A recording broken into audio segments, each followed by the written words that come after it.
What is up, everyone? JD here. Hope you're doing well today. Got a new exciting knife to review with you. Let's jump into it.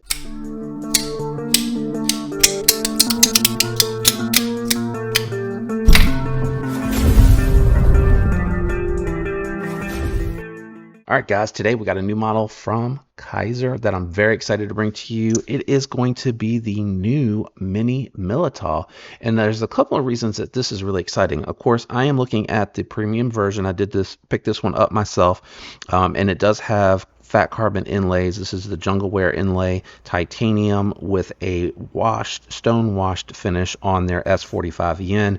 But they also have the DLC version, all blacked out with the 80s camo carbon, which is really beautiful.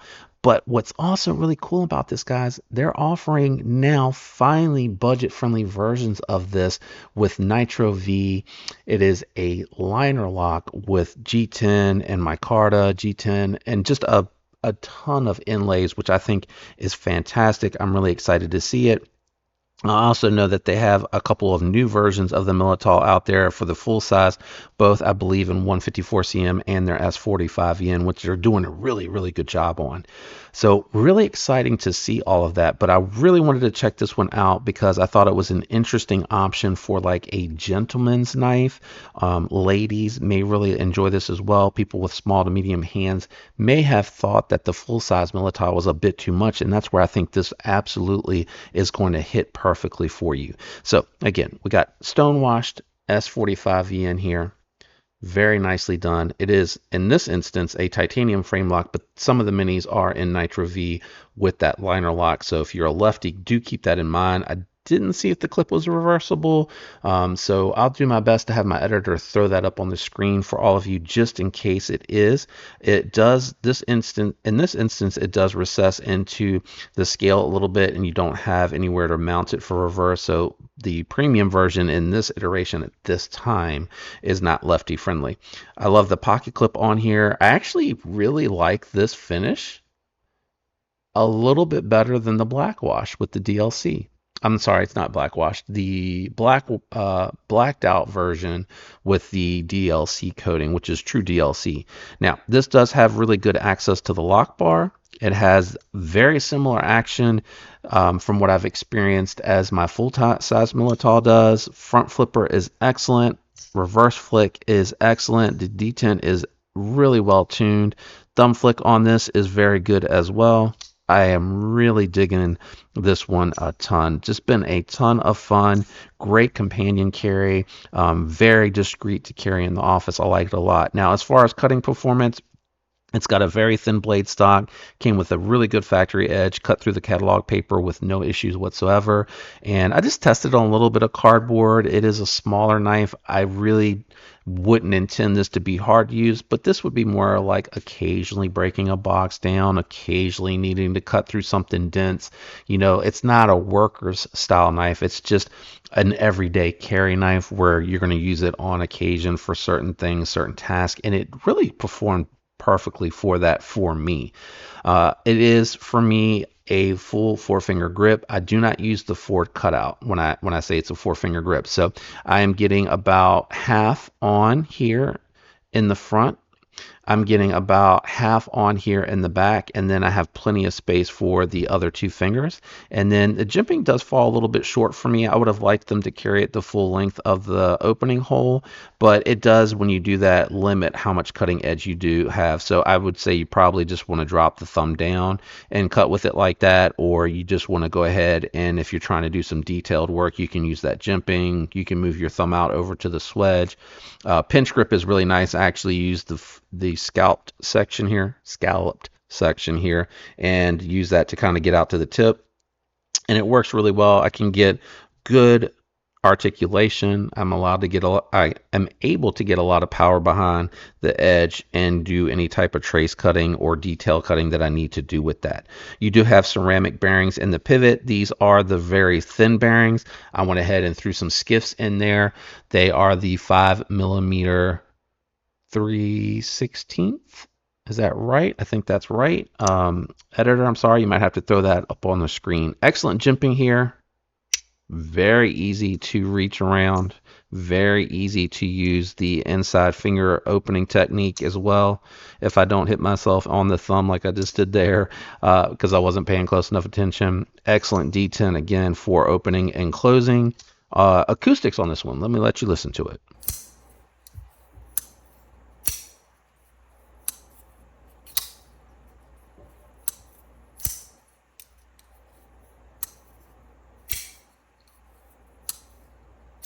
Very nice, very clicky. Again, beautiful, beautiful stone washed finish in here. It's like an etched stone washed finish. Looks excellent. Very good edge. Now it is a little close. The plunge grind's a little too close here, so it almost comes from the factory with a smile. Just barely misses that. You will get a little bit of a smile here.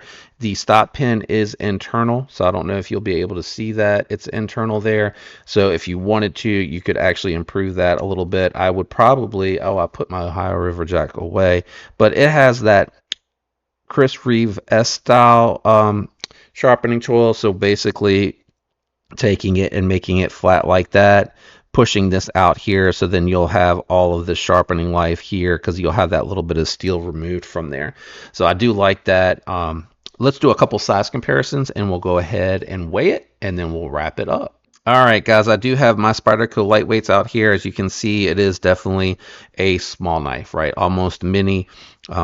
But it does work, right? It has enough length on there, which is what I love from a small knife, is when I can actually get a full grip on it. And I did forget to mention this earlier, so I'll show it really quickly. If you do want to use that scallop section, for me, it's like a 3¼ finger grip. And again, light duty companion carry and comfortable in this grip. I don't mind it. I actually just barely miss catching off the back there with my pinky, so I can get away with using it in that manner. So I apologize I didn't mention that earlier, but that is a really good point on this particular model. Now let me grab a couple more and then we'll weigh it. Okay guys, we got a couple more out here. I could not do this review without doing a comparison to the full-size Militaw.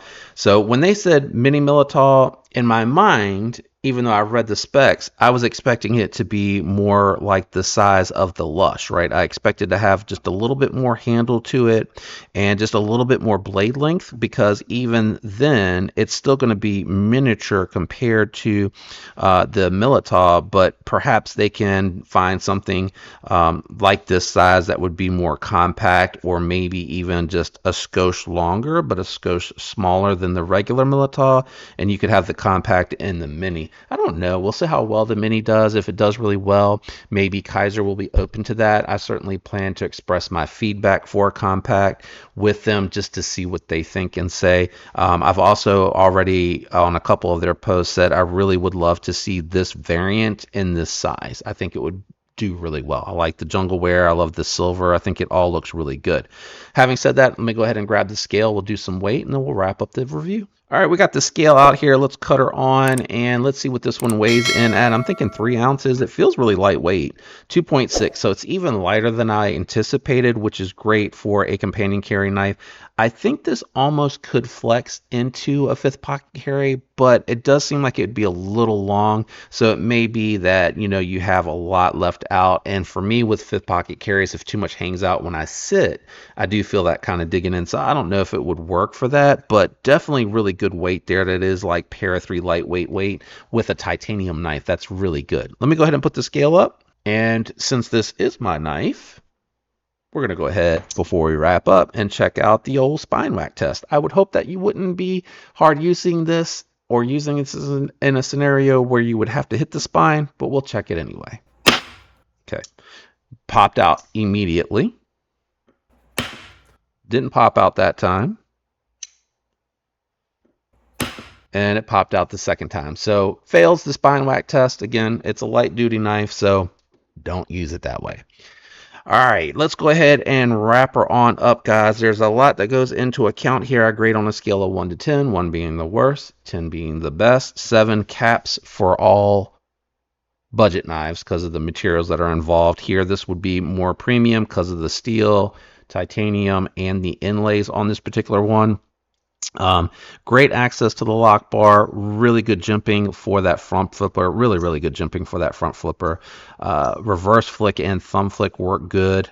I'd say the reverse flick is definitely better than the thumb flick. That's just because access with my larger thumb to that thumb hole's a little tight, but it works well. Pocket clip on this particular version worked good for me, going in and out of the pocket, no issues, good retention, very good looking aesthetics on this one. I liked this knife a lot. I'm going to go 7.8. I think that's a very solid score for a mini knife. Those are hard for me to score high because generally I can't get a full purchase on them. But with this one I can. Now the spine whack is a little concerning, but I also know that I'm not going to be using this hard use. It failing out of 1 out of 2, and I have disassembled this, I have cleaned this, and I installed the skiffs in this one. So I know that it's just the lock face geometry with the size of the knife, the smaller lock bar, and everything like that. Should it fail? Probably not. But if you hit it, you know, if you're hard using it and you hit it and it were to disengage, it would bite you, but I don't think it would be a severe cut because there is enough of the blade there if you're holding it that way to keep it from going too far. If you hit it, it is going to bite into you, but I don't think it would do a ton of damage. You might need a stitch or two.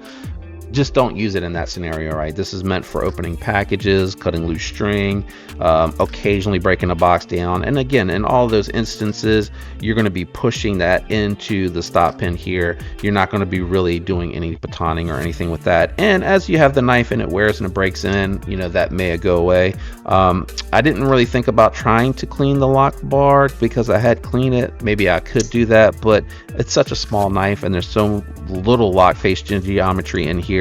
I would treat it like a double detent knife.